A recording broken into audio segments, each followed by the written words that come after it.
কোথাও বেড়াতে যাওয়ার সময় যদি এইভাবে বৃষ্টি আসে তাহলে কি ভালো লাগে বলো। এখন দেখো, এই দেখো রোদ্দুর, এই দেখো বৃষ্টি, কিচ্ছু বলা যায় না। এই মেঘ তো এই বৃষ্টি। তো বৃষ্টি বেশিক্ষণ ছিল না, কপালটা খুব ভালো।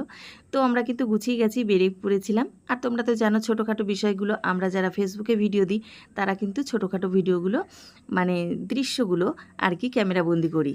তো এখানেও একটি দৃশ্য ক্যামেরাবন্দি করলাম, জানি না তোমরা দেখতে পেলে কি। আর এদিকে দেখো ফ্যানের হাওয়ায় আমার চুলগুলো পুরো এলোমেলো হয়ে যাচ্ছে। সবার চুলগুলো ঠিক আছে, শুধুমাত্র আমার চুলগুলোই এলোমেলো হয়ে যাচ্ছে।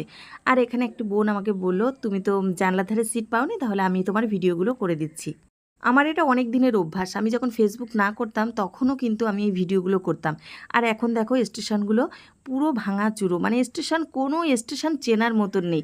সেই জন্যই কিন্তু তোমাদেরকে দেখানো। এটা ছিল হাবড়া স্টেশন, তোমরা দেখতে পেলে। আমি বারাসাত টু বনগাঁ যাচ্ছি।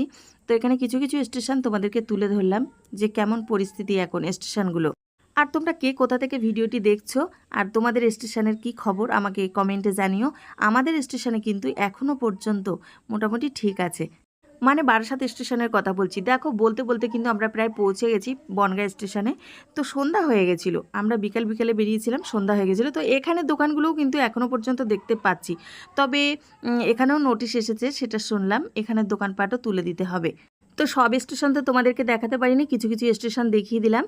আর এবার কিন্তু আমরা নেমে পড়েছি। নেমে এবার খানিকটা হাঁটবো, হেঁটে গিয়ে কিন্তু আমরা টোটো ধরবো। তো এখানে দেখো, এখানে একটা মানে দুর্ঘটনা ঘটতে পারতো। ট্রেনটা দাঁড়িয়েই ছিল, হর্ন দিচ্ছিল, মানে ট্রেনটা চলবে আর কি। তো উনি ভদ্রমহিলা, উনি বাচ্চা নিয়ে পার হচ্ছিল, হঠাৎই ট্রেনটা দাঁড়িয়ে যায়।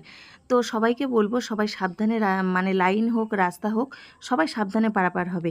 তো কেমন হলো আমার ভিডিওটা কমেন্টে সবাই জানিও।